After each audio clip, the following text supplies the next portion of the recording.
Hello and welcome to Flagstaff TV. Today we are joined by Brad George, who is the CEO of Orosur Mining. Brad, thank you very much for joining us today. It's a pleasure, Catherine. Can you please start by talking us through your latest results? The quarterly results that we announced last week, they're rather dry, as quarterly results should be, quite impenetrable. There are only two key takeaways there. One was the cash balance, which is always key every quarterly. So we're still bobbing around $6 million, so it's a nice place to be. The other point that has raised some questions was the announcement that we're moving the company down from the TSX down to the TSXV.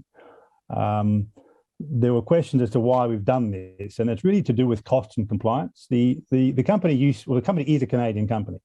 And historically, Canada was the primary market, but over the years we've ported across to London, and London now dominates liquidity probably 90 to 10. And so the aim is our market, and we want to maintain that focus. But the AIM and the TSX don't really work together well in terms of timeframes, reporting deadlines, and compliance costs. So the TSXV is a far better match for the AIM. If we stay on the TSXV or stay on the TSX, we need additional directors. We have less time for reporting. So it was purely a move to bring the two markets much more closer together. Thank you. And how are operations progressing in Colombia and Uruguay? They're going very well, despite the lack of news flow, which I get abused all the time for. Things are complicated, but they are progressing, and they're progressing well. So Uruguay is obviously, we're winding down Uruguay. That is very close to the end now. Most of the staff now have moved on. We're winding back the operations there, winding back the rehabilitation there, and that's been done in a very orderly fashion. We're quite comfortable now that will be moving off the balance sheet in this coming year. Colombia's the period of, I guess, of the last 2 months. We've been focusing on moving the project across from our operatorship to that of our JV partners, Agnico and Newmont. Now that sounds easy, but it's not. Agnico had made the point some months ago they wanted to assume control, but they delayed due to COVID and their inability to travel. And that meant that we went a bit further than we wanted to, and we grew a bit bigger than we wanted to. So we ended up at one point with 5 drill rigs and 100 people.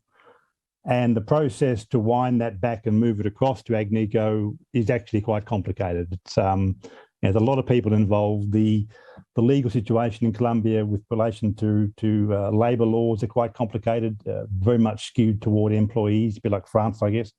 So we have to be very careful that we don't make any mistakes. So it's been a very careful process of just moving all of the staff across to new contracts, winding back the operational contracts and moving them across to Agnico. So we're pretty close now. We hope that by the end of this month, it will by and large be done.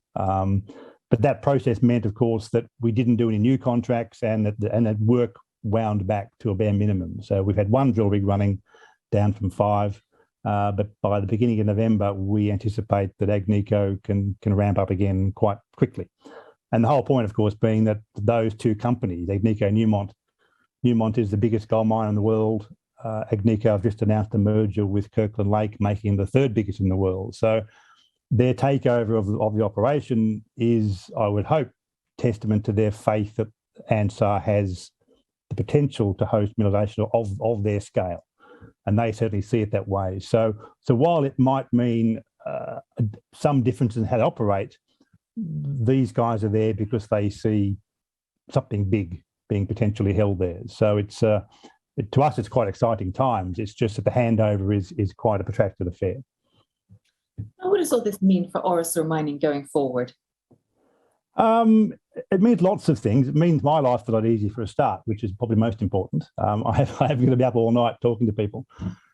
It means 2 things. It means that the project at Ansar will move forward at a pace that we no longer control. So that's a good and a bad thing. I mean, these big companies, they march to a different drumbeat. They're looking at a 4 to 5 year program of exploration there. So they're not in a hurry. Their primary focus is on finding something big, and that takes as long as it takes. So they're not driven by the market. They're not driven by the share price. They're driven by the science and by the nature of the work. So They will do things probably slower, but they'll do things very carefully and very measured, and they'll be very careful. So that's a good thing, but it will be slower. What it means for us, though, it frees up my time, frees up the time of our other staff to look at new projects. And we saw this some months ago, and that's why over the last year we've been looking at new projects to allow us to work on new projects, to leverage our skills, our money and our time, and also to complement ANSAR. So we had announced some months ago a non-binding LOI on a project in Brazil. That's progressing. It has been a bit slow again due to COVID, lack of ability to travel. That's coming near the end now. We hope we can get that done in the next couple of weeks. And we have other projects that are again at the advanced stages of negotiation, if you like. So we hope that by end of this year, beginning of next year, we will have one big project in Colombia run by two of the world's three largest gold miners, and we'll have at least two, possibly three other projects that we run. So it'll be a different company than what we inherited the middle of last year, which was a very small, quite troubled company. And by the beginning of next year, hopefully it'll be an entirely new and unrecognisable exploration company. Thank you, Brad. Do you have any other updates that you would like to share with us today? Well, the only updates really is to watch this space. One of the issues we've had, which is an ongoing issue, is the delayed time in assays coming out of labs in South America. This sadly was COVID related, staff related, argon gas related, and now it's just backlog related. And all the labs in South America have the same problem, and we scream as much as we like, but they are moving. We are getting assays coming through, and we hope in the next, hopefully days rather than weeks, we can have enough packaged together that we can begin to make more announcements. But again, it's just you're working in an environment of a global pandemic, and also a lot of people, a lot of companies working and putting assays through. So it's good to be in busy times. It's good to be in a buoyant market, but that does come at a bit of a cost of lack of ability for services and people. So it's always a double-edged sword. Brad George, thank you very much for joining us today. Catherine, pleasure.